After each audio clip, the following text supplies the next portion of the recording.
Yo, what up, guys? So, welcome back to the Gaming Corner with another review of a game I just played and actually revisited in a whole different lens. Bioshock 2 is honestly something that I underappreciated as a kid. Now, I've made peace with why I have underappreciated that game.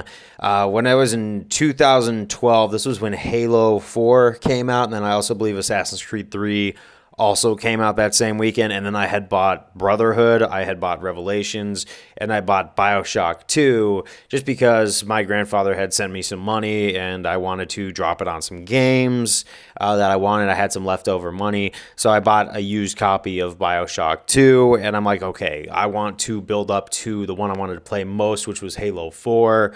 What's the one that I wanted to play least? And that was Bioshock 2. It wasn't that I was underplaying it. It's just I had so many other big titles overshadowing it. And I really didn't think that the first Bioshock needed a sequel. So my immature kid self just kind of powered through the game and drill bashed my way all the way through it without doing any of the hacks, doing any of the upgrades, really upping any of the plasmids. I was just kind of trying to one button my way through it, which I don't know how I actually ended up pulling that off, because now that I replay it, just making the game easier and more playable, you do really have to salvage your ammo and everything. But as an immature adult, I added the hacking and I started being more smart with my resources and actually took the time to understand what this game actually had to say.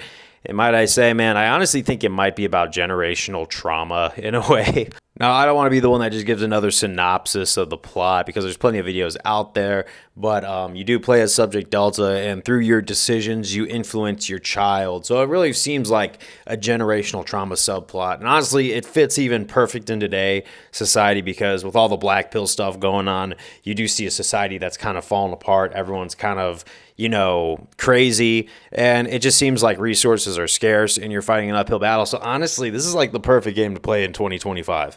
But I like the atmosphere that this tone sets, where it kind of makes Rapture look like, this is the end of Rapture. Like, it's deteriorating. It is almost at its last legs.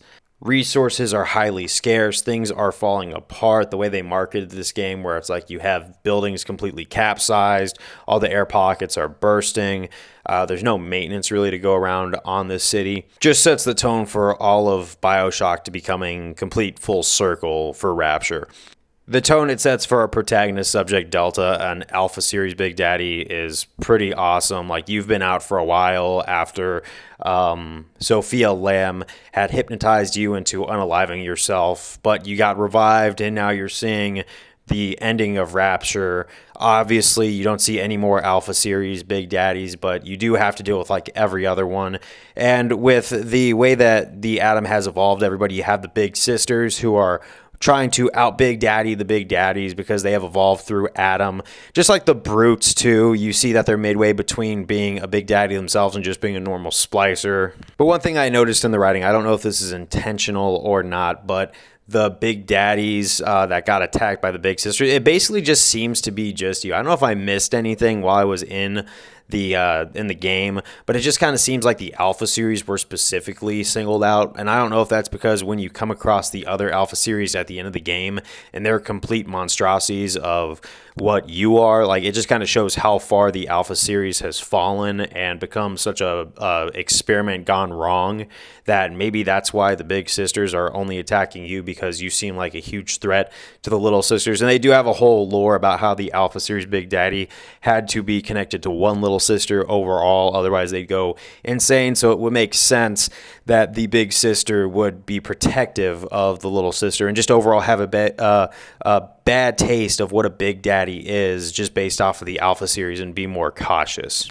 Like I said, the writing of generational trauma, once you peel back all the layers, goes super deep. This is a traumatized society. Even Delta has a ton of trauma that he is coming to terms with, and I think it just carries on overall the message of what do you do with that trauma in a decaying society. Do you do better with it and influence your daughter to do good, or do you do bad with it and influence her to be selfish? Because there's a big subplot about parenting and how you're going to influence Eleanor at the end of this, which really goes on, and the game is making you fight an uphill battle of patience testing. If I could compare Bioshock 2 to Bioshock 1, where Bioshock you just had to defeat a Big Daddy and then either rescue or harvest the little sister, you had to defeat a Big Daddy, take the little sister yourself, have her gather Adam while you fight off wave of Splicer, and then you choose whether you could rescue or harvest. Obviously, I rescued them because I'm not just going to put them in the hole and harvest them right after I did all that hard work. But you can just do the easy thing, harvest them, and get that out of the way and move through the game way faster. But it just kind of shows you that doing the right thing is way harder in this society, kind of relatable. So the resilience of Subject Delta is really put on full display. They made the writing and the gameplay really immerse into each other, and I felt the pressure every step of the way. And especially at the end, when you get to Fontaine Futuristics and you have to fight all these Alpha Series Big Daddies, it really gave the plot of, are you going to be different from these other Alpha series? Are you going to overcome all the craziness that you've been subjected to, and you're going to do better even though the world doesn't stop throwing jabs at you? And although there's no real repercussion to where Subject Delta is in his own body at the end, because at the end, Eleanor either transfers his consciousness into her or completely leaves you alone, it's a question of how does Eleanor become as a person after all the decisions you've made? How many people did you save? How many people did you choose to spare? How many, little sisters did you collect the atom of? I think it's only a bit of a step up from Bioshock 1, but Bioshock 2 just had like a little bit of a step up of how you're going to influence things. I don't think it's as well done as people give it credit for, because I think like we are used to endings like that where your decisions influence it. I think the multiple ending things in video games has been overdone so many times, but at least they try to give it a little bit of a different spin, because apparently there's like 6 different endings. I've only played through the game twice and I got the best ending both times, but I think it's how you apply it. And I gotta say that this game definitely does a net positive when it comes to applying it, even though I just told you that I think sometimes multiple endings for games is just now the new norm.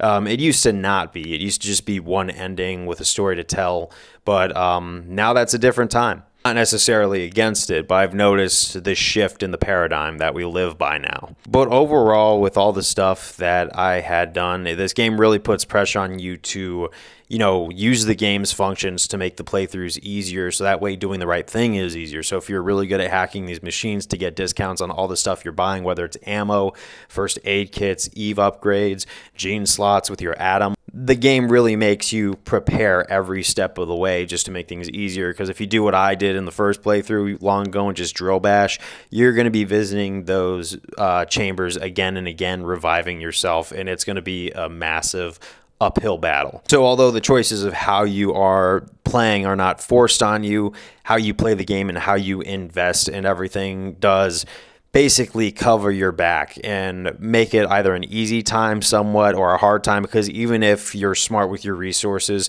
like I said, the scarcity in this game is real. But overall, with all the plots and stuff that they have and how relatable I kind of found this story at this point in time, it kind of came into my life at the right time, like serendipitous, like a happy accident, but I also feel like it was for a reason and just highly reflective of what I see in modern society nowadays, that I'm glad I was actually able to digest the material of this game. And I kind of give it a 9 out of 10, and I honestly kind of realized that this might actually be one of the better Bioshocks that tends to get underappreciated. Now, obviously, Infinite's probably the most divisive and what I think people filmed to be growing as the most unnecessary entry, DLC, and all.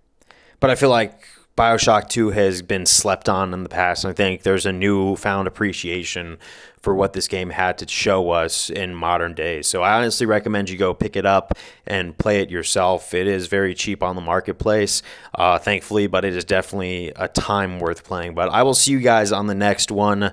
I love this game, and just remember, I know that we are in kind of crazy times, and the gaming is supposed to bring us together. Sometimes it doesn't always bring us together, but if we choose to do the right thing, I think we could get through these hard times all right. But I'll see you guys later.